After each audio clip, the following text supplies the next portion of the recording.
Broadway stars Crosswalk. On June 4, 2021, around 6:30 in the evening, Lisa Lou Baines was walking to visit the Juilliard School on Manhattan's Upper West Side. The 65-year-old veteran stage and screen actress, known for roles in Gone Girl and Cocktail, along with decades of Broadway work, crossed Amsterdam Avenue at West 64th Street in a marked crosswalk. Brian Boyd, a 26-year-old unlicensed rider from the Bronx, was riding an electric moped scooter northbound on Amsterdam Avenue at high speed. Boyd ran the red light and slammed into Baines while she was legally in the crosswalk, with the right-of-way. The impact threw her to the pavement with catastrophic head trauma. Bystanders immediately called 911 as Boyd fled the scene without stopping. Paramedics rushed Baines to Mount Sinai Morningside Hospital in critical condition. She remained unconscious on life support for 10 days. Baines died on June 14th without ever regaining consciousness. The NYPD launched a manhunt using surveillance footage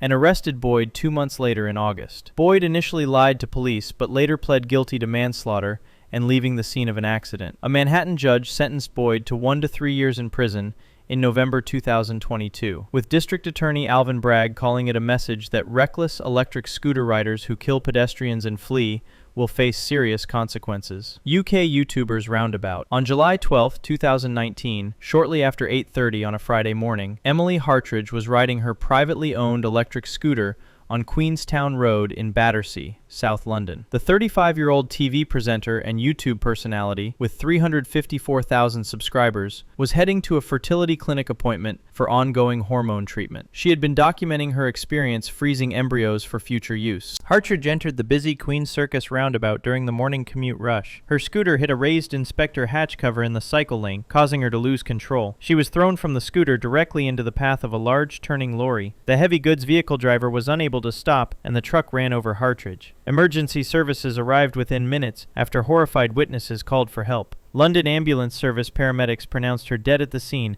from multiple traumatic injuries. She died instantly on impact. Metropolitan Police cordoned off the roundabout and launched an investigation into the circumstances. A September 2020 coroner inquest revealed an underinflated rear tire contributed to the crash, with senior coroner Dr. Fiona Wilcox concluding the tire, combined with excessive speed, caused the loss of control, making Hartridge the UK's first electric scooter fatality. Hockey night hit. On June 22, 2024, just after 3 in the morning, Austin Walker left a friend's house in Saskatoon, Saskatchewan, after watching an NHL playoff hockey game. The 25-year-old, known as Aussie to friends, was riding a rental electric scooter home. He traveled on Warman Road, approaching the Circle Drive overpass in darkness. An impaired driver in a car struck Walker from behind at high speed. The impact was so violent, the scooter became embedded in the vehicle's front bumper. The driver panicked and fled the scene with the mangled scooter still attached to the car. A passerby discovered Walker's body on the roadside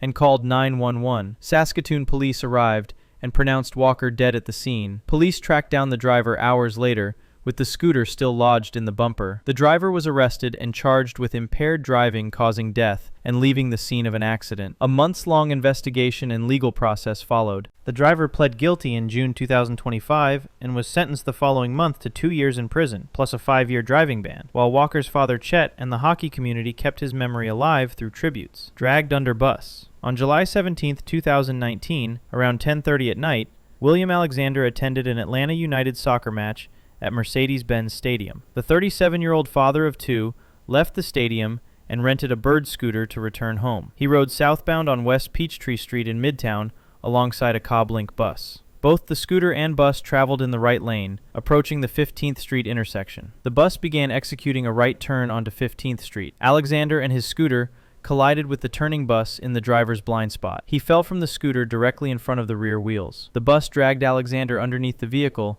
before the driver realized what happened and stopped. Passengers inside the bus began screaming and breaking out in hysterics. A surveillance camera mounted on a nearby building captured the entire horrific sequence. Emergency responders arrived within minutes. Alexander was pronounced dead at the scene from massive crushing injuries. Prosecutors declined to charge the bus driver after reviewing the surveillance footage, but activists later used the graphic video to demand protected bike lanes and stricter scooter regulations at City Hall protests. By the way, if you find this informative, I cover stories like these regularly. Consider subscribing if you'd like to see more. Now back to the video. Dallas Mystery Ride. On September 1st, 2018, around 4 in the morning, a Lyft driver discovered Jacoby Henriquez Stone King unresponsive on the roadside in the 2600 block of South Munger Boulevard in Dallas. The 24-year-old had been dining at a restaurant with friends Friday night before leaving late to ride home alone on a rented Lime electric scooter. He had traveled along South Munger Boulevard in darkness. At some point, Stone King lost control, or was struck under circumstances that remain unclear. He called a friend around 4 a.m., asking for a ride, and sounded injured. The friend ordered a Lyft ride to Stone King's GPS location. When the driver arrived, he found Stone King unresponsive and immediately called 911. Paramedics found him with severe head trauma and catastrophic chest injuries. They rushed him to Baylor University Medical Center in critical condition. Stone King died the following day, Sunday, September 2nd, from his injuries. Police found a broken scooter nearby. Dallas police officially classified the death as accidental, but Stone King's family publicly questioned whether he simply fell or was struck by a vehicle that fled, pointing to debris patterns they felt didn't match a solo fall. Irish student's mistake. On February 1st, 2019, around 12:51 in the morning, Mark Sands rented a Lime scooter to ride home after a Thursday night near downtown Austin, Texas. The 21-year-old exchange student from Blackrock County, Louth, Ireland, was studying at the University of Texas and played for the Texas Iron Spikes Rugby Club. He rode the scooter wrong way, traveling northbound in the southbound lanes of the Interstate 35 service road. Sands approached the intersection near East 6th Street, going against traffic. He rode directly into the path of oncoming vehicles in the service road lanes. An Uber driver in a silver Volkswagen Jetta, traveling southbound in the correct direction, had no time to react. The car struck Sands in the lane. The impact launched him from the scooter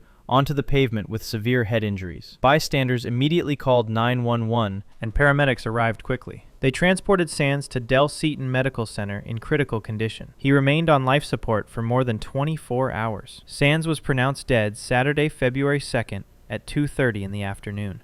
Police closed the case as an accident, with no charges against the Uber driver, who had the right-of-way, while Irish and American media covered the tragedy extensively. DC's first fatality. On September 21, 2018, around midnight, Carlos Sanchez Martin was visiting Washington, D.C.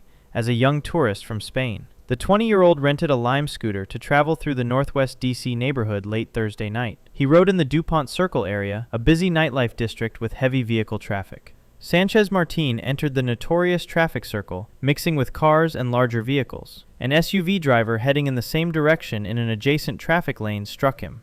The SUV dragged Sanchez Martin beneath the vehicle. The impact pinned him under the vehicle before it came to a stop. Witnesses immediately called 911 as the driver stopped. DC Fire and Emergency Medical Services arrived within minutes. Rescuers had to extricate Sanchez Martin from underneath the SUV. They transported him to a local hospital in critical condition. Doctors worked to save him, but his injuries were too severe. He was pronounced dead shortly after arrival. DC officials and safety advocates pointed to the notoriously dangerous DuPont Circle traffic pattern as a prime example of how cities rolled out scooters without ensuring safe infrastructure, making his death the first U.S. shared e-scooter fatality. Boy falls scooter. On April 23, 2019, around 8 in the evening, Evelyn Ortiz Luevano rented a Lime electric scooter for transportation in Tulsa, Oklahoma. She put her 5-year-old son, Caden Reyes Ortiz, on the scooter with her, despite the single rider, adults-only design. They rode along Riverside Drive near the Gathering Place park area in the late evening. The mother lost control, or Caden lost his grip,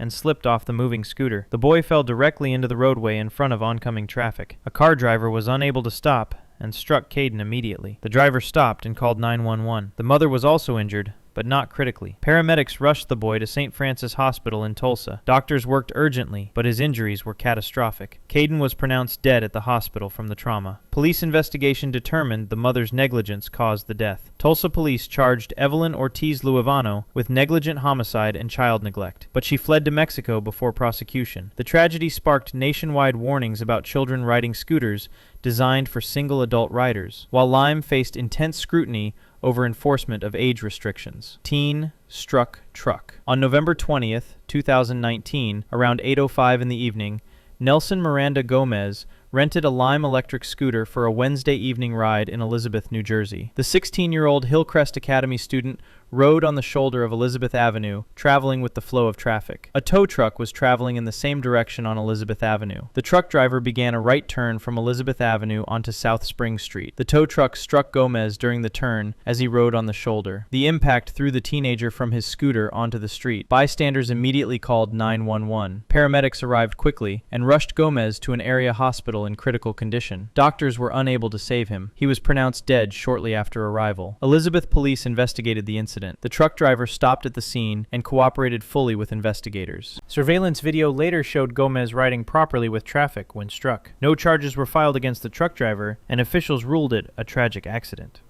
The Elizabeth City Council voted just days later to immediately shut down the 3-week-old Lime pilot program, while 17 memorial candles appeared at the crash site. Train crossing paralegal. On November 7, 2025, at 10:08 on a Friday morning, Thomas W. Huff rented a Lime electric scooter for his commute in Portland, Oregon. The 58-year-old paralegal was riding southbound on Southeast 11th Avenue in the Hosford-Abernethy neighborhood. He approached a complex railroad crossing with multiple tracks near Southeast Clinton Street. An Amtrak passenger train was approaching the crossing from the opposite direction. Huff attempted to cross the tracks in front of the oncoming train. The train crew saw him and applied emergency brakes, but the momentum was too great. The train struck Huff and his scooter at the crossing. Portland Police and Fire Bureau responded immediately to the emergency call. They found Huff dead at the scene from catastrophic impact injuries. The Amtrak train stopped on the tracks. Passengers were unharmed but shaken by the incident. Portland Police Accident Investigation Unit launched a full investigation and cordoned off the area for hours. Friends and bike advocates revealed Huff was a formerly incarcerated man who'd rebuilt his life helping others navigate the justice system, but relied on scooters because he couldn't get a driver's license,